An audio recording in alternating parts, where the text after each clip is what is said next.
আজকে ইচ্ছা করছিল ডিম বিরিয়ানি খাবো, তো ঘরে যা যা উপকরণ ছিল তা দিয়ে বানিয়ে ফেললাম ডিম বিরিয়ানি। সাথে আরও অনেক খাবার খেলাম। তো চলুন ভিডিওটা প্রথম থেকে শুরু করে নেওয়া যাক। আসসালামু আলাইকুম, সবাই কেমন আছেন? আশা করছি আল্লাহর রহমতে সবাই ভালো আছেন। আমরাও আলহামদুলিল্লাহ ভালো আছি।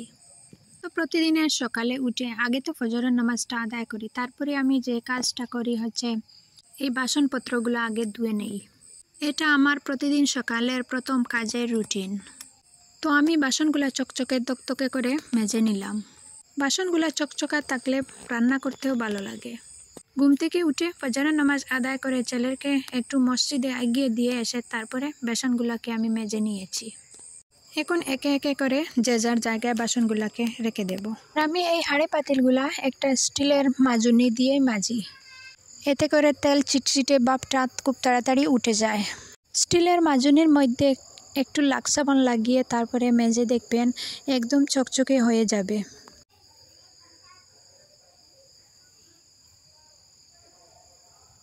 তো বাসনগুলোকে মেজে নিয়েছি, তারপরে ঘরদোর পরিষ্কার করব। তো প্রথমে আমি বিছানাটা গুছিয়ে নিয়েছি।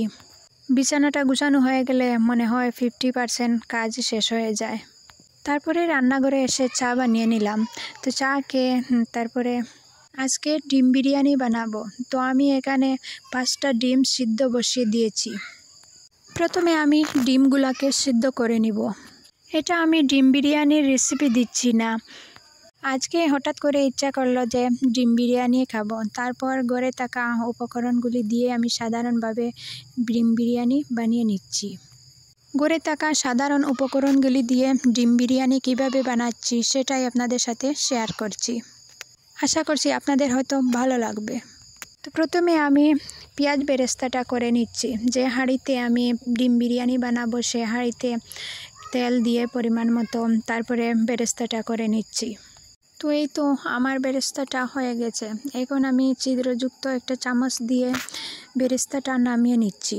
আমার কাছে বর্তমানে টিস্যু নেই, তাই একটা প্লেটের উপরে সুতির কাপড় দিয়ে তারপরে বেরেস্তাটা রেখে দিচ্ছি। ডিমগুলো আমার সিদ্ধ হয়ে গেছে। অফ ক্যামেরায় নামিয়ে তারপরে চিলে নিয়েছি। এখন একটা কড়াই বসিয়ে পরিমাণ মতো তেল দিয়ে তারপরে হলুদের গুঁড়া, মরিচের গুঁড়া, পরিমাণ মতো লবণ দিয়ে ভেজে নেব।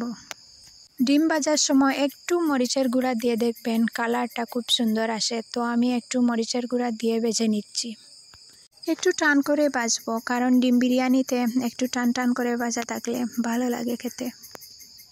তারপরে যেই হাঁড়িতে পেঁয়াজ বেরেস্তা করেছিলাম সেই হাঁড়িতে বসিয়ে দিয়েছি।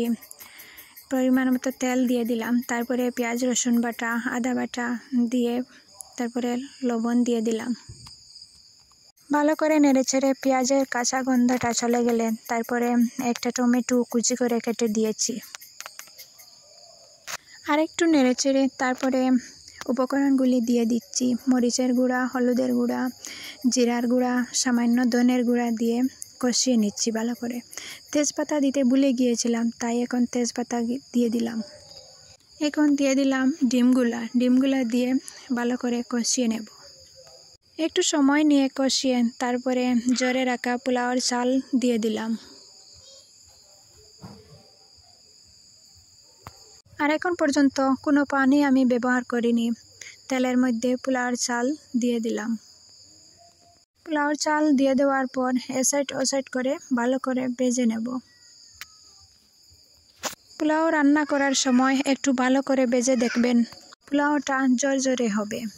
তো আমি আগে থেকে গরম করে রেখেছিলাম পানি, তো এখন আমি গরম পানি দিয়ে দিলাম। এখন আমি আস্তে আস্তে করে নেড়েচেড়ে নেব, যাতে ভিতরের ডিমটা না ভেঙে যায়। ভালো করে নেড়েচেড়ে এখন ঢাকনা দিয়ে দিলাম। কিছুক্ষণ পর ঢাকনা তুলে আবার নেড়েচেড়ে নেব।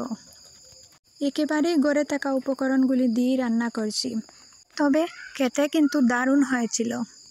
হঠাৎ করে খেতে ইচ্ছা করছিল, তারপরে ভাবলাম যে এই ঘরের উপকরণগুলি দিয়েই কি হবে ডিম বিরিয়ানি। তারপর রান্না করে দেখলাম না, খেতে খুব ভালো হয়েছে। আমার তো খেতে খুব ভালো লেগেছিল, তবে আপনাদের দেখতে কেমন হয়েছে আমাকে কমেন্ট করে জানাবেন। তো এই তো আমার ফাইনালি ডিম বিরিয়ানিটা হয়ে গেল। আগে থেকে করে রাখা বেরেস্তাগুলি দিয়ে দিলাম উপর থেকে ছড়িয়ে। তো আমার বাচ্চারা খেয়ে তো খুব প্রশংসা করেছিল, তাদের বাচ্চাদের আসলে এই রকম খাবার খুব ভালো লাগে। এত সাবধানতার সাথে নাড়ছি, তাও দেখেন একটা ডিম এখানে ভেঙে গেছে, তবে কিছু না, ভেঙে তো খেতেই হবে। তো যাই হোক, সকালের নাস্তাটা তো করা হলো, এখন দুপুরের নাস্তাটা করে নেই। এই শীতের দিনে অনেক সময় খেয়াল করে দেখবেন এইরকম টাইপের কিছু খেতে ইচ্ছা করে, তবে অনেক সময় একা থাকার কারণে আর হয়ে ওঠে না, আর খেতেও ইচ্ছা করে না। এই বেলফই আর দুধ মাই পাঠিয়ে দিয়েছে। বেলফইগুলা এসেছিল আমার মেজো ভাইয়ের শ্বশুরবাড়ি থেকে, হয়তো তার মেয়ের জন্য পাঠিয়ে দিয়েছিল, তো আমার ভাইয়ের বউ আমার জন্য কিছুটা দিয়েছে। তার সাথে এই শাকগুলোও ছিল, একেবারে টাটকা টাটকা আমার আব্বার হাতের লাগানো শাক। দেখেন এখনো কাদা লেগে আছে শাকের মধ্যে।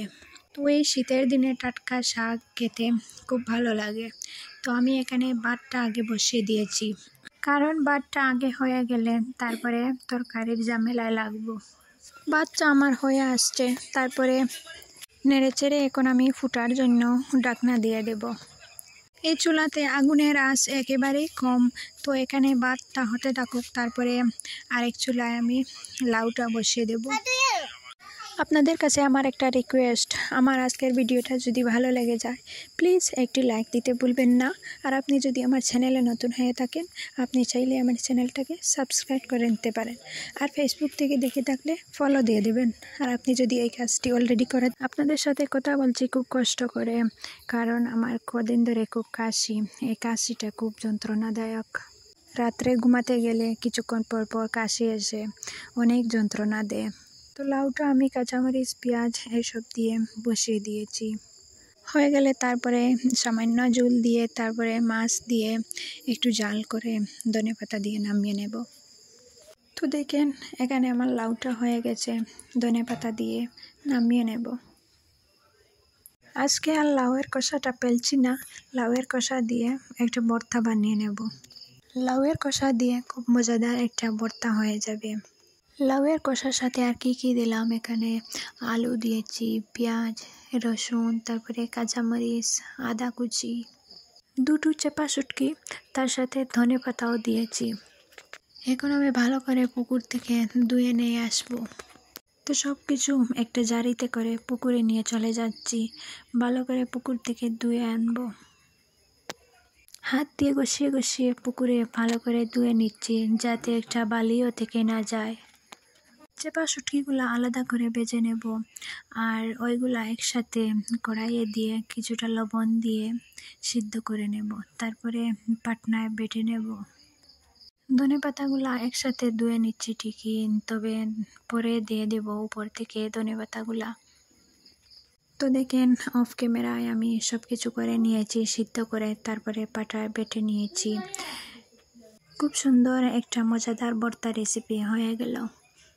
আর শীতের দিনের ভর্তা তো দারুণ মজা। তো আমার আজকের ভিডিওটা এই পর্যন্ত।